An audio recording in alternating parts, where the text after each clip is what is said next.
que no me conocen, soy Luis Blanco y por la misericordia del Señor iniciamos con este hermoso proyecto de la Asociación Teológica de Venezuela en el año 2017. Desde el 2015 ya estábamos celebrando la cumbre de inerrancia bíblica en nuestro país.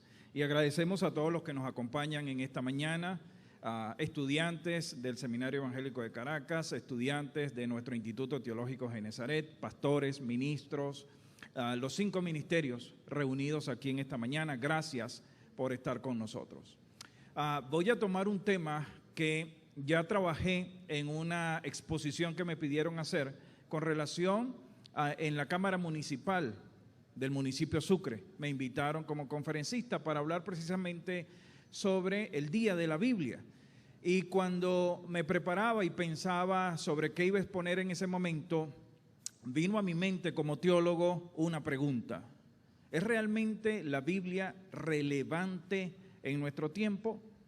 Y pareciera que en una reunión como esta la pregunta estuviera de más, pero es que justamente la cumbre trata de volver al libro. Necesitamos volver a las Sagradas Escrituras, y es un grito o un lema que se mantuvo en la Reforma, pero que se mantiene también en nuestro tiempo. Y quisiera comenzar con una frase de Charles Dickens. Hay muchos que conocen a Charles Dickens solamente por sus libros sobre la Navidad y algunos otros libros, pero es nuestro hermano en Cristo. Y él en uno de sus libros dio una frase como esta. Y una frase, hermanos, que refleja o da la realidad de un país como el nuestro. No quisiera iniciar con estas palabras, pero todos nosotros nos hemos dado cuenta de cómo está nuestra sociedad venezolana. Hace algunos días vimos como un niño de 14 años violentó y violó a su hermana de 5 años. Vimos como un abuelo podría violar a varias de sus nietas durante mucho tiempo, y también son noticias que sacuden a nuestro país. Ante esa realidad, nosotros como iglesia tenemos que preguntarnos algo. ¿Realmente estamos influenciando la sociedad contemporánea? ¿Realmente estamos transmitiendo los valores y principios del Evangelio para que eso no ocurra en nuestro país? Es una pregunta que debemos hacernos y debemos reflexionar sobre ella. Justamente haciendo y organizando esta actividad, me preguntaba si los eventos realmente cumplen con sus promesas. En Venezuela tenemos eventos que nos dicen que ahora sí, que con este evento sí las cosas van a cambiar, que todo va a ser transformado, pero me preguntaba realmente, ¿los eventos transforman una nación o es la palabra de Dios la que transforma las naciones? Ahora, nosotros somos los encargados de que esa palabra pueda transformar a las naciones. Y la frase de Charles Dickens dice de la siguiente manera: era el mejor de los tiempos, era el peor de los tiempos, la edad de la sabiduría y también de la locura, la época de las creencias y de la incredulidad, la era de la luz y la era de las tinieblas, la primavera de la esperanza y el invierno de la desesperación. Todo lo poseíamos, pero a la vez no teníamos nada. Caminábamos en derechura al cielo y nos extraviábamos por el camino opuesto.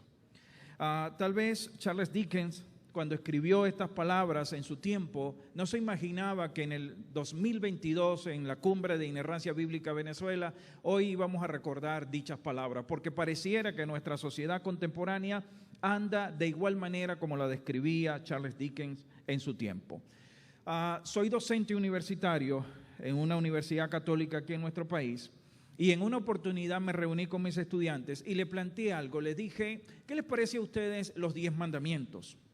Muchos de ellos que no profesan ninguna religión, aunque estén estudiando en una universidad católica, estén en la Escuela de Comunicación Social, de Teología o de Derecho, y ellos comenzaron a reflexionar conmigo sobre los 10 mandamientos, el Decálogo. Y les dije, vamos a hacer un ejercicio mental que les invito a ustedes a hacer en esta mañana. El Decálogo en muchas oportunidades dice, no harás esto, no harás aquello. Y le decía a los estudiantes, por favor, hagan un ejercicio mental. Citen los 10 mandamientos y sustituyan un no por un sí. Indudablemente que esto impacta nuestras vidas, porque hay personas que consideran que el Decálogo, tal vez Dios lo creó para fastidiarnos. Pero el Decálogo, sus 4 primeros principios o leyes o mandamientos tienen que ver con la relación entre el hombre y Dios. y los otros 6 tienen que ver con la relación entre nosotros como seres humanos. Ahora, Pastor Luis, ¿cómo traduzco eso de lo religioso a lo social y lo contemporáneo? Bueno, Dios nos estaba diciendo a nosotros, es importante la relación que ustedes pueden tener conmigo, pero también es importante la relación que ustedes tienen socialmente, comunitariamente. Eso significa, mis estimados hermanos, que el que aprende realmente a que no va a codiciar y no va a robar, entonces no toma lo que es ajeno y no invade propiedades privadas. Eso nos lleva entonces a entender que el Señor quiere que nosotros los hombres vivamos quieta y reposadamente en los lugares donde nos encontramos. En medio de esa exposición me hice 2 preguntas, y las 2 preguntas están reflejadas y quiero compartirlas con ustedes en esta mañana. La primera pregunta ¿es la Biblia relevante en nuestro tiempo para usted como cristiano evangélico o protestante? ¿Realmente la Biblia es relevante en su vida? No me conteste ni levante la mano, porque lamentablemente en Latinoamérica somos aquellos que decimos que amamos y respetamos las Escrituras, pero no nos tiembla el pulso para violentarla y ajustarla a nuestras necesidades. La Biblia es relevante en nuestro tiempo y quisiera responder de alguna manera a esta pregunta porque da valor a la vida humana. Si hay algo que ha hecho trascendente la palabra de Dios, es que la palabra de Dios resalta la dignidad del ser humano y protege la vida de la vida humana. En este caso, y traerle como ejemplo el infanticidio. Hoy nosotros discutimos en nuestro tiempo las mujeres que practican el aborto libremente y cómo se está probando en diferentes partes del mundo. Pero no era una noticia nueva para la antigua Grecia y la antigua Roma, ya que el infanticidio en el mundo antiguo, el sacrificio de niños era extremadamente común, más común de lo que nosotros pensamos en nuestro tiempo. Diferentes arqueólogos han encontrado cementerios antiguos al lado de templos paganos, como por ejemplo en los cananeos el sacrificio de los niños era común todo el tiempo. Los profetas del dios Baal y la diosa Astaret comúnmente sacrificaban niños en todos sus cultos. Realmente yo no hubiese deseado nacer en la Grecia antigua o en la Roma antigua, como algunos hermanos a veces le da, como que quieren tener un déjà vu y vivir en aquellos momentos. Pero viendo la historia, a mí no me hubiese gustado vivir en ese momento porque era muy común determinar que los niños enfermos, discapacitados o simplemente indeseados sean dejados en los bosques para que fueran devorados por las bestias o murieran de hambre o fueran abusados por cualquier persona.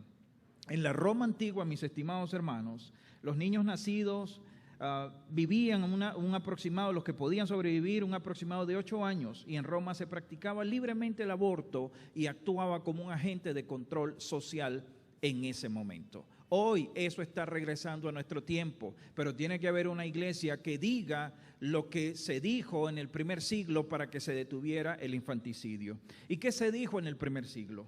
Hablando nuestro Señor Jesucristo, y esto recogido en los evangelios sinópticos, entonces tenemos que el Señor dijo: dejen que los niños vengan a mí, y no se lo impidáis, porque el reino de los cielos es de quien son como ellos.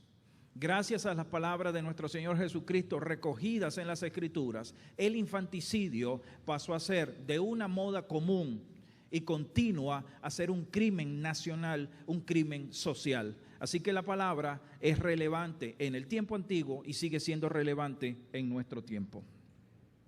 Quisiera hablarles justamente a lo que estudiamos teología y conocemos de la patrística.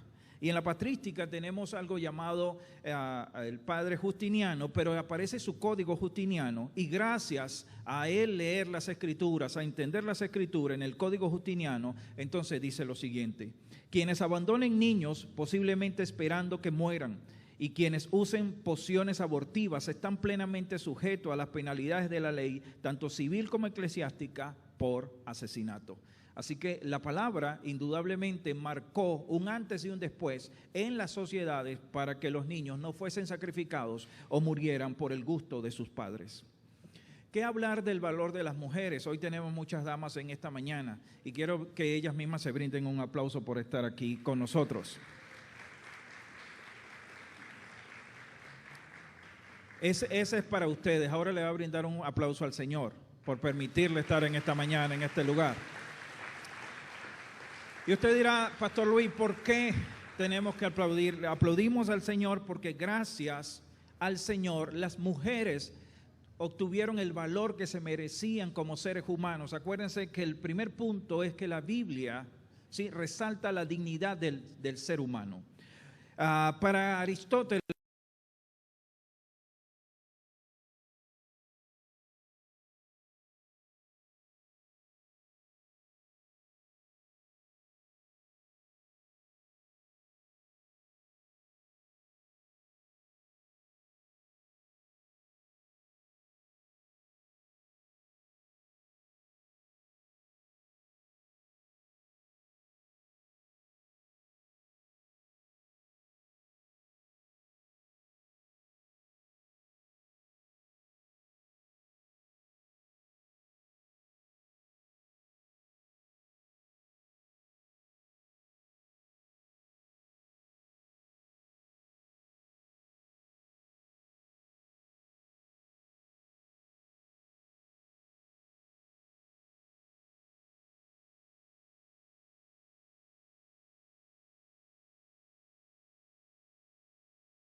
yo sí creo que la Biblia puede transformar a una nación, pero ¿sabe cómo lo podemos hacer?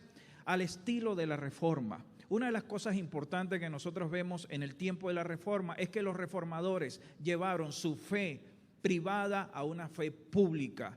Enseñaron a los demás lo que es Cristo, lo que es vivir realmente el Evangelio a través de su palabra. Y eso es lo que yo creo que nosotros debemos hacer en una Venezuela donde los niños violan a otros niños, donde los adultos mayores que deberían ser de protección para nuestros hijos están violando a sus propios nietos. Yo creo que es importante que despertemos y que entendamos que la palabra es la que puede transformar nuestra nación, pero tenemos que tomarnos ese trabajo muy en serio. Quisiera con una frase de Benjamin Franklin. Benjamin Franklin dijo algo interesante. Dijo, una nación de hombres bien informados, cosa importante, quienes han sido enseñados a conocer y a premiar los derechos que Dios le ha dado, no pueden ser esclavos. Por eso, un cristiano, un protestante, un cristiano evangélico no puede ser esclavo. Nosotros no somos esclavos del pecado, no somos esclavos de las circunstancias, no somos esclavos de los sistemas. ¿Por qué? Porque nosotros somos personas bien informadas. Todavía no se siente que todos estén conformes con eso. Somos personas bien informadas y sabemos y reconocemos nuestros derechos en Dios y por eso no somos esclavos. Él lo decía desde ese instante, pero yo considero, hermanos, que la tiranía comienza en el corazón del hombre y después llevada a las sociedades. Por eso la ignorancia es tiranía en nuestro tiempo. Recientemente se celebraron 70 años de la Declaración de los Derechos Humanos. Sin embargo, para mí, particularmente, considero que los derechos humanos comenzaron desde Génesis 1:26, cuando el Señor dijo, hagamos al hombre a nuestra imagen y semejanza. No son las Naciones Unidas los que te dan los derechos, es Dios en su palabra quien nos otorga los derechos y por eso nosotros celebramos que es su palabra la que dignifica al ser humano, no las organizaciones. La palabra de Dios está llamada a conquistar a las naciones, pero en vez de tomarlo todo y aniquilarlo como es la costumbre a través de cambios violentos y convulsionados, la palabra entonces transforma a la humanidad, transforma al ser humano desde dentro hacia afuera. Por eso usted no es la misma persona de hace algunos años, hace algunos meses atrás, al tener un encuentro con la palabra de Dios. Ahora, Pastor Luis, eso está muy bonito, y ¿cómo nosotros entendemos que la palabra de Dios puede transformar y traer valores a nuestra sociedad? Hermanos, permítanme hacer un breve resumen de algunas frases que considero que traen valores y virtudes de la palabra del Evangelio a nuestra sociedad. La palabra de Dios puede transformar una sociedad como la venezolana cuando me enseña que es mejor dar que recibir. Cuando eso pasa, la palabra está invalidando mi egoísmo. Hoy tenemos un evangelio que se predica donde lo importante eres tú, el campeón eres tú, el dueño de todo eres tú, lo puedes lograr eres tú. Y si todo lo puedes hacer tú, entonces ¿para qué necesitamos a Dios? Si todo lo puedo hacer yo, si yo tengo el poder en mis manos, si tengo el kingdom now, el reino aquí y ahora, entonces, ¿sabe lo que estamos formando? Cristianos egoístas, cristianos que viven por sí mismos, cristianos que se merecen todo lo mejor del mundo sin importarle lo demás. Pero la palabra, y volver al libro, me dice a mí que es mejor dar que recibir. Lo segundo es que cuando me invita a amar a mi prójimo como a mí mismo, invalida mi egoísmo. Hoy tenemos cristianos que oran por tener el carro del año, la camioneta del año, la casa del año, y eso no está mal, hermano querido. Yo no estoy en contra de que usted prospere. La prosperidad no se predica, se vive en Cristo Jesús. Y cuando eso es así, y yo solamente estoy ocupado de eso, entonces me vuelvo individualista, egoísta, y no entiendo que tengo que amar a mi prójimo como a mí mismo. Lo tercero que la palabra me dice es que cuando me establece que haga con los demás lo que me gustaría que hagan conmigo, me hace ser más humano. ¿Cuánto necesitamos de eso en nuestro país? ¿Cuánto necesitamos recordar estas palabras en Venezuela, en Caracas y en todas partes? Cuando me invita a confiar en que la venganza es de Dios y no es por mi propia justicia, me hace ser más justo. Yo no sé si ustedes llegaron a ver una película, que primero leí el libro y después vi la película, que habla precisamente sobre la venganza. Y habla precisamente sobre un hombre, el conde de Montecristo, un hombre que está preso injustamente y que planifica toda una venganza, recibe un dinero, descubre un dinero y todo su esfuerzo es por la venganza. Pero la palabra de Dios a mí me dice que es el Señor quien cobra venganza y por eso yo debo de estar quieto. Cuando entiendo que Dios es justo y dará a los malos de acuerdo a las obras de sus manos, eso me da esperanza. ¿Por qué sigo donde sigo? ¿Por qué sigo haciendo lo que estoy haciendo? Porque la venganza no es mía y Dios sabe todo lo que se está haciendo y Dios dará a cada uno de acuerdo a sus obras. Eso me da esperanza de que Venezuela va a surgir y va a ser la nación que el Señor quiere, no la que nosotros estamos viendo. Cuando la verdad no es relativa de acuerdo a la posición del mejor postor, entonces me da trascendencia. ¿Saben, mis estimados hermanos? La mayoría de los ateos mueren sin trascendencia, no tienen a Dios y no tienen trascendencia. Nosotros no nos suicidamos, nosotros no atentamos contra nuestra vida porque sabemos que tenemos una trascendencia y entendemos que en algún momento le vamos a entregar cuentas a nuestro Dios. Entonces, una nación que verdaderamente desee que la vida de sus ciudadanos sea relevante y dirigida por la palabra de Dios, entonces debe, y lo digo de esta manera, debe capacitar a sus ciudadanos para aplicar la verdad bíblica en todas las áreas de su vida, la educación, la economía, las leyes y todo lo que incluye una nación. Y quisiera terminar con el ejemplo de algunos hombres que leyeron, volvieron al libro, leyeron la palabra y dieron un aporte extraordinario a la humanidad. Y quisiera comenzar con un personaje. Hoy estamos transmitiendo por YouTube. Usted revisa su celular mientras está allí. No sé si está mandando mensajes o si está verificando lo que yo estoy diciendo. Pero gracias a este hermano, que es Michel Faraday, nosotros hoy podemos disfrutar de nuestros celulares, de nuestras computadoras. Y sabe lo que decía Michel Faraday, dentro de todos sus escritos, él escribió también dentro de la fe, y Michel Faraday decía lo siguiente: en Cristo estoy y eso es suficiente. Entonces, cada vez que usted revise su teléfono, recuérdese por favor que fue un cristiano evangélico o protestante inteligente que utilizó la sabiduría de Dios para bendecir la vida de muchas personas. Eso tenemos que repetirlo nosotros en este tiempo. Aquí no estamos solamente para aplaudir, aquí nosotros estamos para aplicar la sabiduría de Dios para el beneficio de la nación, el beneficio de Venezuela y el beneficio de toda la comunidad a través de Cristo. Yo pensé que usted iba a aplaudir por eso.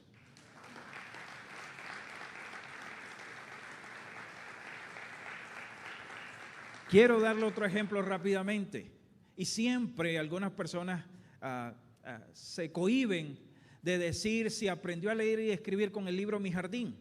Levante la mano, ¿quiénes aprendieron a leer con ese libro? Yo aprendí a leer con ese libro.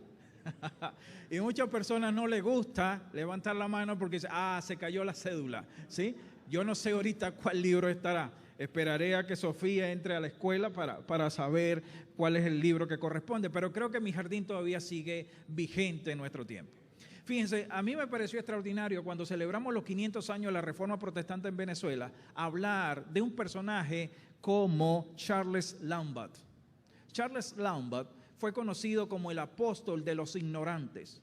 ¿Y sabe por qué? Porque hizo un trabajo misionero y fue el primer hombre que entendió que asociando las imágenes con las palabras, las personas podían aprender a leer y escribir. Ahora, lo interesante de todo esto es que Charles Lambat no se quedaba en su casa declarando y decretando cosas, sino que salió afuera a impactar la sociedad con un método que se utiliza hasta el día de hoy, el método Lambat. Y ese método, hermano querido, ha permitido la alfabetización del mundo gracias a nuestro hermano que utilizó esa sabiduría de Dios y volver al libro para impactar la sociedad. Quiero hablarle también de otro hombre. ¿Cuántos de nosotros en la escuela esperábamos ansiadamente algo que se llama recreo o receso? Todos nosotros. Y aquí usted va a tener un receso después de esta conferencia, de esta exposición. Pero muy pocas personas saben que esa idea del recreo fue gracias a un hombre llamado Felipe Melanchthon. Y Felipe Melanchthon era el segundo en el tiempo de la Reforma con Martín Lutero, pero era un académico. Y Martín Lutero decía sobre Felipe Melanchthon que Felipe Melanchthon era el que embellecía lo que él decía, porque Lutero decía algo como esto: viene el búfalo y destruye muchas cosas, pero detrás de mí viene Melanchthon y ordena y embellece lo que yo puedo decir. Gracias a un cristiano, gracias a un protestante que entendió que entre las clases era necesario el receso, era necesario el recreo, hoy usted y yo, nuestras generaciones disfrutan de un receso en las escuelas por un cristiano evangélico, un protestante. No fue el Ministerio de la Educación, no fue un ministro de Educación que creó eso, fue Felipe Melanchthon, su hermano, mi hermano, que hizo su fe privada, pública para el beneficio de nuestras sociedades.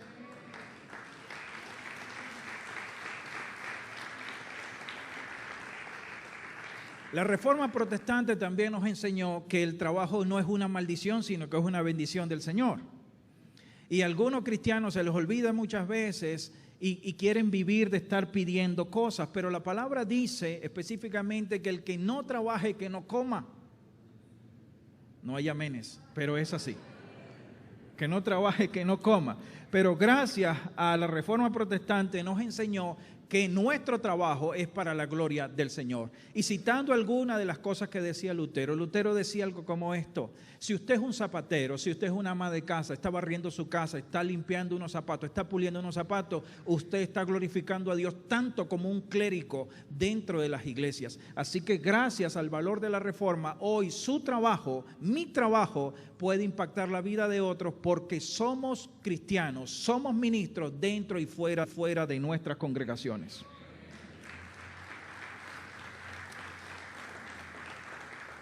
Un personaje que me gusta muchísimo, sobre todo por su música, no soy músico, mi hija mayor sí, pero no soy músico, es Johann Sebastian Bach, un hombre que utilizó la música, señores, y un hombre que se inspiraba en la palabra del Señor para hacer música. Hoy nosotros estamos en las congregaciones y le decimos a nuestros jóvenes: ¿qué hace con la Biblia? La Biblia es aburrida, yo no sé qué hacer con la Biblia, pastor, deme una versión más moderna para mí. Señores, estos hombres utilizaron la misma palabra que usted lee hoy y transformaron su entorno, transformaron las sociedades. ¿Cuál es la diferencia entre ellos y nosotros? No me conteste, simplemente piénselo. Pero Johann Sebastian Bach impactó al mundo con su música, inspirando los valores del Evangelio. Este genio de la música escribía al inicio de sus partituras y su esposa decía que el cielo no era cielo sin la música de Johann Sebastian Bach. Yo no sé si era muy arrogante su comentario, pero ella entendía que Johann Sebastian Bach lo que producía con su música y servía para este tiempo y para las futuras generaciones. Hoy, grupos de corales, ateos, agnósticos, que no son cristianos, observan, analizan, estudian y tocan la música de nuestro hermano Johann Sebastian Bach en todo el mundo. Eso es extraordinario.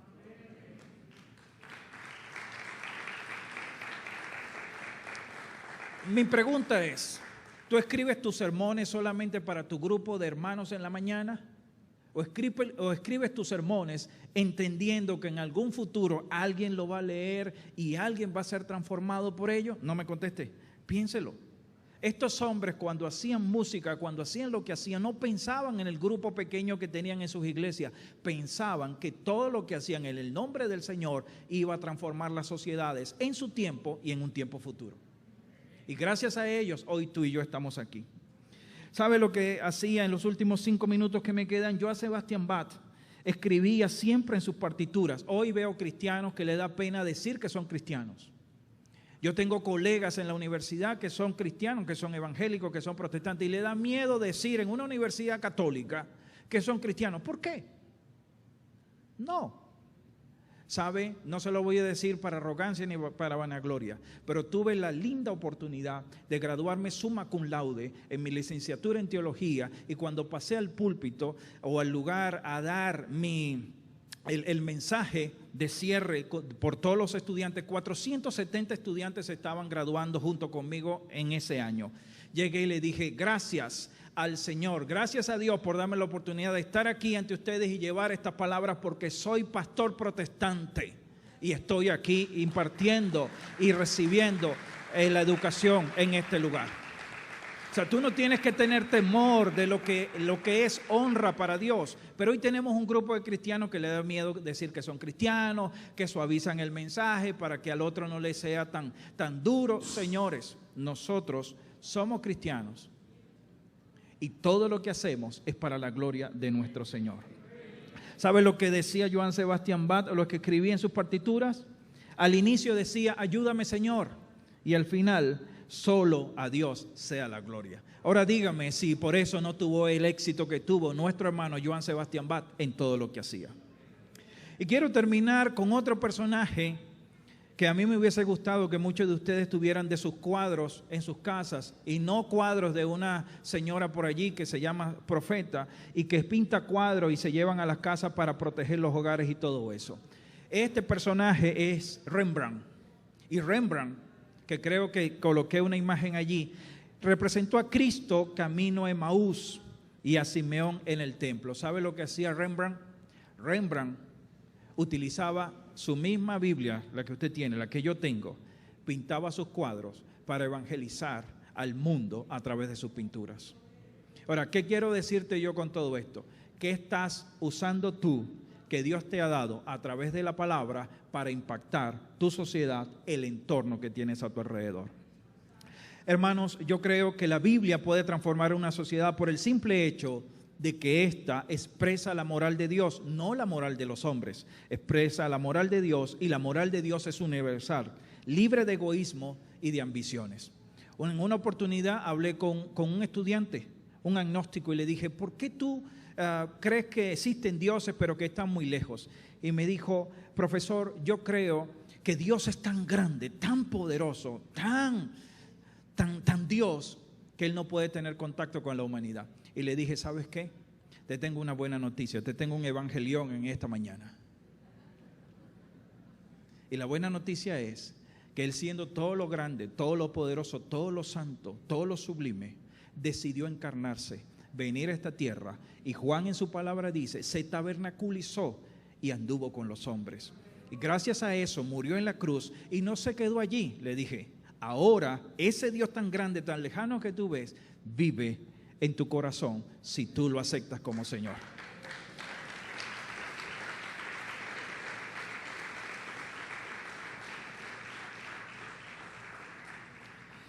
Para concluir, mis hermanos, la Biblia es relevante en la formación ciudadana cuando ésta sea relevante para todos sus ciudadanos, lo que llevará a la transformación de la sociedad y los impulsará a defender la verdad eterna por encima de la mentira de turno. Y quisiera terminar con unas palabras de William Tyndale. Si Dios conserva mi vida, lograré que un niño campesino sepa más de las Escrituras que el Papa. Eso lo dijo William Tyndale. Parafraseando algunas de sus frases y contextualizándola con Venezuela, entonces creo que hoy la Iglesia Evangélica y Protestante venezolana debe seguir diciendo, si Dios conserva nuestras vidas, lograremos que más niños, jóvenes, mujeres, hombres y adultos mayores sepan de las Sagradas Escrituras para la transformación de nuestra nación, Venezuela. Muchísimas gracias y que el Señor les bendiga.